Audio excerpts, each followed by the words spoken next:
Hello students, welcome to Limba classes. मेरा नाम है मोहित लिम्बा और आज हम डिस्कस करेंगे MHA09 इग्नू के पेपर की। और उसका एक बहुत ही इंपॉर्टेंट टॉपिक है जिसका नाम है कांग्रेस का नेतृत्व, उदारवाद और उग्रवाद।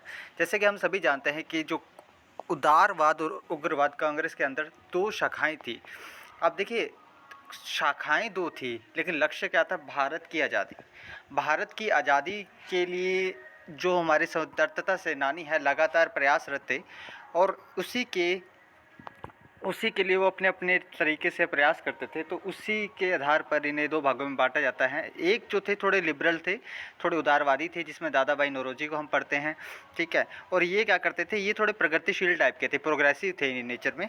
ये बात करते थे कि आज़ादी प्राप्त करेंगे, हमें होम रूल सब शासन की प्राप्ति करने हैं, ठीक है। लेकिन कैसे करेंगे?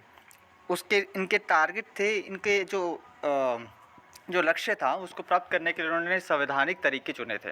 इन्होंने कहा था कि हम आज़ादी लेंगे, लेकिन कैसे लेंगे? आज़ादी लेने के लिए उन्होंने कहा कि हम अंग्रेज़ों की सेवा करते हैं, अंग्रेज़ किसी दिन खुश होंगे और हमें गिफ्ट में आज़ादी दे देंगे। इस तरीके के ये जो नेतृत्व करते थे इस पक्ष का, जो उदारवादी थे, उनका मानना था कि अंग्रेज़ों की स्वामी भक्ति से हमें आज़ादी मिलेगी। जबकि उग्रवादी थे वो पुनर्स्थापनावादी थे। वो कहते थे कि हमें स्वराज प्राप्त करना है और स्वराज जो है हमारा जन्मसिद्ध अधिकार है और इसे मैं लेकर आऊँगा। ये कोटेशन कहा था तिलक ने, बाल गंगाधर तिलक ने, जो कि हम पढ़ते हैं उग्रवादी में। जो तीन लीडर है जो बहुत ही इंपॉर्टेंट माने जाते हैं जो उग्रवादी में है, लाल बालपाल, जो कि लाला लाजपत राय, बाल गंगाधर तिलक और विपिन चंद्र पॉल है। उसके अंदर हम अच्छे से डिस्कस करते हैं, ठीक है। तो जो उदारवादी थे, इसका जो चरण माना जाता है 1885 से 1905। 1885 में आप सभी को पता है कांग्रेस की स्थापना हुई थी और 1905 में जो बंगाल का विभाजन हो चुका था, ठीक है, स्वदेशी आंदोलन की शुरुआत हो चुकी थी और उग्रवाद 1906 के बाद से ये ज़्यादा प्रभावी हुआ था। जो कांग्रेस की जो इनिशियल जो ब्रांच थी वो क्या थी? वो उदारवादी वाली थी, ठीक है। ये प्रोग्रेसिव थी और जो ये शुरू में जो इसके लीडर कर रहे थे, उन्होंने कहा कि हमें सब शासन प्राप्त करना है, ठीक है, हमें सेल्फ गवर्नेंस प्राप्त करना है। और देखो, सेल्फ गवर्नेंस है वो रिलेटेड है उदारवादी से, और जब होम रूल की बात होगी वो आएगी किससे रिलेटेड? उग्रवादी से। उन्होंने कहा था कि सेल्फ गवर्नेंस कैसे करेंगे? हमें मिलेगा, हमें सेल्फ गवर्नेंस मिलेगा कैसे? जो अंग्रेज हमें कैसे देंगे? गिफ्ट के रूप में देंगे। अगर हम अंग्रेज़ों की स्वामी भक्ति करते हैं, अंग्रेज को, मतलब मानिए कि अंग्रेज़ों के ना चापलूसी करना, ठीक है, अंग्रेज़ों के पीछे पीछे घूमेंगे, उनके काम करेंगे, किसी दिन कहेंगे हाँ हम खुश हुए, मोगैम्बो खुश हुआ और आपको दे रहे हैं हम आज़ादी, ठीक है। तो ये जो कह रहे थे, ये संवैधानिक सुधारों के माध्यम से अपने अधिकारों को प्राप्त करने पर बल दे रहे थे। जबकि जो उग्रवादी थे, वो इनके जो बिहेवियर था वो थोड़ा एग्रेसिव नेचर के थे। वो कहते हैं कि अगर तुम नहीं दोगे तो हम छीन लेंगे। तभी तो कहा था कि स्वराज मेरा जन्मसिद्ध अधिकार है और इसे मैं लेकर रहूँगा। तो इसमें वो देख रहा है कि वो अपने राइट को पाने के लिए प्रयासरत है और उनका एटीट्यूड है थोड़ा एग्रेसिव है, पॉजिटिव है। तो इसीलिए उग्रवादी को हम जब पढ़ते हैं तो उसे एग्रेसिव माना जाता है। और ये जो उदारवादी है ये थोड़ा डिफेंसिव टाइप का है, ठीक है। तो जो उदारवादी है वो कहते हैं स्वराज तो मेरा अधिकार है, इसे मैं लेकर रहूँगा। और गैर संवैधानिक, हमें ज़रूरी नहीं है कि हम संवैधानिक जो मेथड्स के, जो कॉन्स्टिट्यूशनल मेथड से ले, नॉन कॉन्स्टिट्यूशनल मेथड से भी ले सकते हैं, जिसमें हिंसा भी हो सकती है। हिंसा के जो तत्व थे वो उग्रवादियों में थे, उदारवादी थोड़ा हिंसा से दूर थे। उदारवादी ब्रिटिश न्यायप्रियता पर विश्वास करते थे। उनके लिए लोकतंत्र का आदर्श मॉडल ब्रिटिश शासन प्रणाली थी तथा भारत के आधुनिकीकरण के लिए अंग्रेजों की अनिवार्य भूमिका मानते थे। ये जो उदारवादी थे वो कहते थे ब्रिटिश न्यायप्रियता पे, मतलब ब्रिटिश को कहते हैं कि जो रियल में डेमोक्रेसी का जो मॉडल है वो ब्रिटेन में है। ब्रिटेन का जो एडमिनिस्ट्रेटिव सिस्टम है वो आदर्श मॉडल है, आइडल मॉडल है, किसके लिए? डेमोक्रेसी के लिए। और तब अगर इंडिया को क्या करना है कि अगर इंडिया को आज़ाद होना है, या फिर इंडिया को अगर मॉडर्नाइजेशन लेना है, या फिर आधुनिकीकरण में बढ़ना है, इंडिया को डेवलप्ड होना है, तो इसके लिए अंग्रेज़ों की भूमिका ज़रूरी है। बिना अंग्रेज़ के भारत ना तो आधुनिकीकृत हो सकता है, ना ही एक लोकतंत्र का आदर्श मॉडल बन सकता है। इसके लिए अंग्रेज़ों की भूमिका ज़रूरी है। जबकि जो उग्रवादी थे उनके सपनों के भारत में अंग्रेज़ों की कोई भूमिका नहीं थी। उनके सपनों के भारत में अंग्रेज़ों का कोई स्थान नहीं था। वो कहते थे कि भारत में जो अंग्रेज़ कर रहे हैं ना डेवलपमेंट, वो सिर्फ अपने फ़ायदे के लिए कर रहे हैं, वो सिर्फ औपनिवेशिक रणनीति का अंग है। जैसे रेलवे इन्होंने इसलिए चलाई, देखो शुरू में रेलवे में घाटा था, फिर भी 5% का इन्होंने गारंटी युक्त ब्याज दिया गया था इन्वेस्टर्स को। इसका सीधा सीधा मैथड ये था सीधा-सीधा टारगेट ये था कि इससे जो है सामान की आवाजाही आसानी से हो सकेगी, मोबिलिटी का होगा बढ़ेगा, गतिशीलता बढ़ेगी। और अगर कहीं युद्ध हो रहे हैं तो एकदम से पैदल आर्मी जाएगी, बहुत टाइम लगता है, कई दिन लग जाते हैं, लेकिन हमें हथियारों की आपूर्ति जल्दी से जल्दी करनी है, ठीक है? आर्म्स की सप्लाई करना है, सैनिकों की, मिलिट्री की सप्लाई करने हैं, ठीक है? मिलिटेंट्स की करने हैं। तो वो कहता है कि अगर मेरे को मिलिट्री की सप्लाई करनी है, मुझे सैनिकों के सप्लाई करनी है, तो मैं रेलवे चलाऊँगा, तो उससे क्या होगा कि जल्दी से जल्दी वहाँ पे पहुँच जाएगी। इसलिए जो उग्रवादी है, उनको औपनिवेशिक जो रणनीति थी वो उन्हें बहुत अच्छे से समझ में आ गई थी, इसलिए उन्होंने औपनिवेशिक रणनीति का इसे अंग माना। इनके सपनों के भारत में अंग्रेज़ों का कोई स्थान नहीं था, ना ये ब्रिटिश न्यायप्रियता में बिल्कुल विश्वास नहीं रखते थे, और ये थोड़े थे बिहेवियर में एग्रेसिव नेचर के, ठीक है। उदारवादी नेतृत्व सामान्यतः ब्रिटिश शिक्षा व पाश्चात्य मूल्यों के प्रति आकर्षण का भाव रखते थे, और ये प्रगतिशील बाद से प्रेरित थे। ये जो लिबरल वाले लीडर थे ना, वो जो उदारवादी लीडर थे, वो कहते थे कि देखो ब्रिटिश एजुकेशन देखिए यार, वेस्टर्न वैल्यूज़ देखिए, कितना ज़्यादा अट्रैक्ट होते थे उनसे। उनको लगता था कि यही सब कुछ है। उनको इंडिया के जो वैल्यूज़ थे, इंडिया के जो नॉर्म्स थे, हमारे पुराने वैल्यूज़ थे, उससे बेटर लगते थे वेस्टर्न वैल्यूज़, वेस्टर्न एजुकेशन। इसीलिए ये ऐसे प्रोग्रेसिव बोला जाता है। लेकिन जब ये हम उग्रवादी पढ़ते हैं, वो पुनर्स्थापनावादी है, क्योंकि इनको लगता था कि जो हमारा जो भारत है, वो पहले से ही उसका जो इतिहास है वो हमेशा से गौरवमयी इतिहास रहा है। हमें फिर से वही वैल्यूज़ की इस्टेब्लिशमेंट करना है। और ये पश्चिम मूल्य के जो वेस्टर्न वैल्यूज़ थे, वेस्टर्न कल्चर थे, उसके क्या थे, विरोधी थे, और स्वदेशी को महत्वपूर्ण मानते थे। कहते कि जो हम अपनी चीज़ों को प्रमोट करेंगे, हम स्वदेशी को अपनाएंगे, हमारे देश में बनी हुई वस्तुओं को अपनाएंगे, स्वदेशीकरण के ऊपर ये बात करते थे। और ये पुनर्स्थापनावाद में विश्वास करते थे कि पहले की जो वैल्यूज़ होती है, पहले की जो नॉर्म्स थे, पहले का कल्चर था, वो हमारा इंडिया का बेस्ट था, और हम उसी कल्चर को हम वापस से इस्टेब्लिशमेंट करना चाहते हैं। सिंपल सी बात है।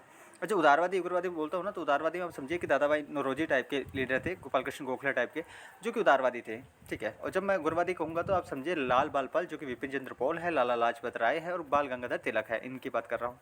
उदारवादियों ने क्या किया था कि ब्रिटिश सत्ता के साथ सहयोग की रणनीति अपनाई। इन्होंने कहा कि मैंने आपको बताया ना, ब्रिटिश न्यायप्रियता में विश्वास रखते थे उदारवादी, मतलब कि जो ब्रिटेन के लोग कह रहे हैं, जो ब्रिटेन के जो शासन वर्ग कह रहे हैं, जो अंग्रेजी अधिकारी कह रहे हैं, ब्रिटेन का प्रशासन कह रहा है, वो सब सही है, उसको फॉलो करना है, उनके साथ सहयोग करेंगे, उनका कोऑपरेशन करेंगे अच्छे से, और अधिकारों को प्राप्त करने का लक्ष्य रखा। कहते हैं अगर हम ब्रिटेन से सहयोग करेंगे तो एक टाइम के बाद वो अधिकारों को हमें देंगे, ठीक है। तथा संविधानवाद व कानूनवाद में आस्था जगाई, और बड़े ही शिद्दत से अपनी मांगों व कार्यक्रम तैयार किया, जिससे दीर्घकालिक रणनीति को अपनाया जा सके, ठीक है। फिर उदारवादियों ने क्या किया कि आर्थिक, प्रशासनिक व राजनीतिक मांगों को इस तरह तैयार किया कि भारत की आकांक्षा की पूर्ति हो, किंतु देखो, इन्होंने जो डिमांड्स उठाई थी, एक इनमें जो सबसे बड़ी कमी थी ये थी कि उदारवादियों ने जो आर्थिक, प्रशासनिक व राजनीतिक मांग है, उसको इस तरीके से ही तैयार किया था कि भारत में, मतलब इन्होंने सिर्फ जो एडमिनिस्ट्रेटिव वाली जो पॉलिसी वाली है, या फिर मान लीजिए एडमिनिस्ट्रेटिव है, पॉलिटिकल जो डिमांड्स है वो उठाई।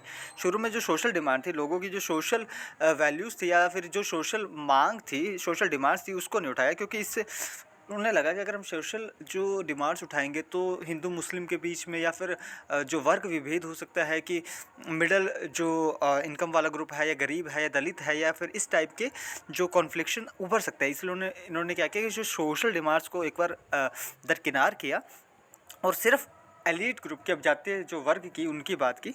और इसलिए इन्होंने शुरू में सिर्फ प्रशासनिक व राजनीतिक मांगों को तैयार किया।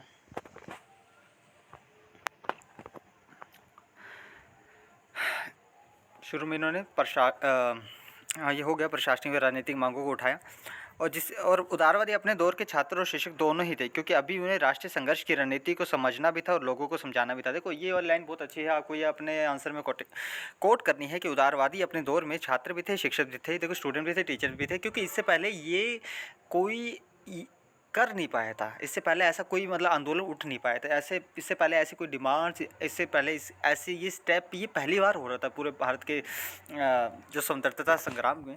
तो इसलिए कहा कि टीचर भी है और स्टूडेंट भी है, क्योंकि टीचर इसलिए है क्योंकि इसी ने स्टार्ट किया है, यही कर रहा है, और स्टूडेंट इसलिए कि इसी से यही सीखेगा, ठीक है। तो अब हम उग्रवाद में पढ़ते हैं। उग्रवाद ने देखो स्वदेशी व स्वावलंबन को आधार बनाते हुए स्वराज को आत्म बल से प्राप्त करने की रणनीति बनाई। इन्होंने कहा था कि देखो सिंपल सी बात है, स्वदेशी अपनाएंगे और जो इसमें आत्मनिर्भरता की बात की, स्वावलंबन की बात की, कहते हैं हम ये खुद से करेंगे और हम क्या करेंगे, उससे स्वराज प्राप्त करेंगे। कहते हैं स्वराज प्राप्त करने के क्या मेथड्स हैं। अगर आपको स्वराज प्राप्त करना है उसके लिए आपको कुछ प्रोग्राम्स भी तो होंगे, कुछ बेस होगा आपका। कहते हैं हाँ बेस है हमारे पास। तो बताइए क्या बेस है। बेस है हमारे नेशनल एजुकेशन है, हम स्वदेशी अपनाएंगे, विदेशी वस्तु का बहिष्कार करेंगे और पैसिव रेजिस्टेंट करेंगे। देखो ये चार बातें जो कि स्वदेशी आंदोलन में भी बात की थी और गांधी जी ने भी ये इसके ऊपर बहुत ज़्यादा बल दिया था और ये उग्रवादियों के भी प्रोग्राम थे। ये चार चीज़ें आपको हर आंसर में लिखनी है जहाँ पर आपको लगे कि जहाँ पर जो स्वतंत्रता सेनानी है या फिर उग्रवाद है या फिर गांधी की रणनीति की बात करनी है, तो ये चार पॉइंट्स का आप अच्छे से मेंशन कर सकते हैं कि नेशनल एजुकेशन को प्रमोट करना, स्वदेशी को अपनाना, विदेशी वस्तुओं की होली जलाना या विदेशी वस्तुओं का बहिष्कार करना और चौथा पॉइंट है वो है निष्क्रिय प्रतिरोध, जो कि पैसिव रेसिस्टेंट होगा। मतलब कि जहाँ पर हिंसा का तत्व नहीं होगा लेकिन हम क्या कर रहे हैं, उसका विरोध कर रहे हैं। तो नेशनल एजुकेशन की बात की, नेशनल एजुकेशन के माध्यम से क्या हुआ कि उग्रवादियों ने मेकाले की मानसिक गुलामी की रणनीति का करारा जवाब दिया। हम सबको पता है कि मेकाले मिनट है, वो मेकाले मिनट क्या है, वो वेस्टर्न एजुकेशन से रिलेटेड था। वो मेकाले मिनट में कहा गया था कि देखो मैं एक भारतीयों का एक ऐसा वर्ग तैयार करना चाहता हूँ जिसके अंदर वो व्यक्ति होंगे, जो भारतीय होंगे, वो सिर्फ़ और सिर्फ कैसे होंगे, शरीर से, चमड़ी से, लेकिन जो उनकी मानसिकता होगी वो होगी अंग्रेज़ों वाली। क्योंकि एक ऐसा इन्होंने इंग्लिश मीडियम स्टूडेंट्स या फिर इंग्लिश मीडियम को प्रमोट किया, ऐसे एजुकेशन सिस्टम को प्रमोट किया जिस एक तो पहली बात की जो मोड ऑफ एजुकेशन था वो इंग्लिश था, ठीक है, और जो कल्चर की बात की, जो लिटरेचर की बात की, वो वेस्टर्न वाला था। तो उन्होंने कहा कि हम एक ऐसे मानसिक गुलामी से मतलब बना देंगे, जो भी आने वाली पीढ़ी को इस तरीके का एजुकेशन सिस्टम तैयार करेंगे।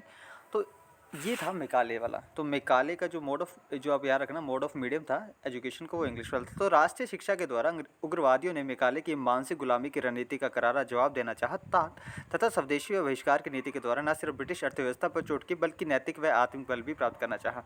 अरविंद घोष द्वारा प्रतिपादित निष्क्रिय प्रतिरोध इस बात का संकेत था कि अब भारतीय अपने शोषण को बर्दाश्त नहीं कर सकेंगे। तो देखिए आपको अपने आंसर में इसी तरीके का ग्राफ बना के आना है। आप ऐसे बना के लिख सकते हैं, थोड़ा आप बता सकते हैं कि उदारवादी जो चरण था वो 1885 से 1905 तक था। उग्रवाद वाला था 1906 के पास से शुरू हुआ था। जो उदारवादी थे प्रोग्रेसिव थे नेचर में और प्रगतिशील थे, जबकि उग्रवादी थे वो पुनर्स्थापनावादी थे, वो पुराने जो वैल्यूज़ के ऊपर बिलीव करते थे। जो उदारवाद थे वो वेस्टर्न वैल्यूज़ को प्रमोट करते थे, वेस्टर्न वैल्यू को मानते थे ज़्यादा और ब्रिटिश न्यायप्रियता पर विश्वास रखते थे। जबकि उग्रवादी है वो ब्रिटिश न्यायप्रियता पर विश्वास बिल्कुल नहीं रखते थे और वो कहते थे कि जो उग्रवादी थे उनके जो सपने के भारत में जो अंग्रेज़ों की भूमिका नहीं थी, जबकि उदारवादियों के सपने के भारत में अंग्रेज़ों की भूमिका थी। और ये मान लीजिए कि जो उदारवादी है वो कॉन्स्टिट्यूशनल मेथड से जो स्वशासन, जो सेल्फ गवर्नेंस से प्राप्त करना चाहते थे, जो कि उग्रवादी है वो नॉन कॉन्स्टिट्यूशनल मेथड भी अपना कर स्वराज या होम रूल प्राप्त करना चाहते थे। जो होम रूल के जो आप पढ़ोगे, वो जो होम रूल है, जो स्वराज है, उसका जो कॉन्सेप्ट है ये दिया था तिलक ने। और हमारे यहाँ पे होम रूल जो लीग थी वो 2 होम रूल लीग थी, जिसमें एक की स्थापना की थी एनी बेसेंट ने और एक की थी तिलक ने, ठीक है। तो ये आप इसको अच्छे से डिफरेंस देख सकते हो और अच्छे से इसको डिस्क्राइब कर सकते हो अपने आंसर में। और उग्रवादियों के जब आप मेथड्स बताओगे, प्रोग्राम्स बताओगे, तो उसमें नेशनल एजुकेशन, स्वदेशी, बहिष्कार और निष्क्रिय प्रतिरोध आपको ज़रूर से ज़रूर लिखना है, ठीक है। सो इस वीडियो में इतना ही। Thank you so much. I hope आपको वीडियो अच्छी लगी और आप इस वीडियो को बारे में रिव्यू दे सकते हैं कमेंट सेक्शन में। सो मिलते हैं अगले वीडियो में। Thank you so much.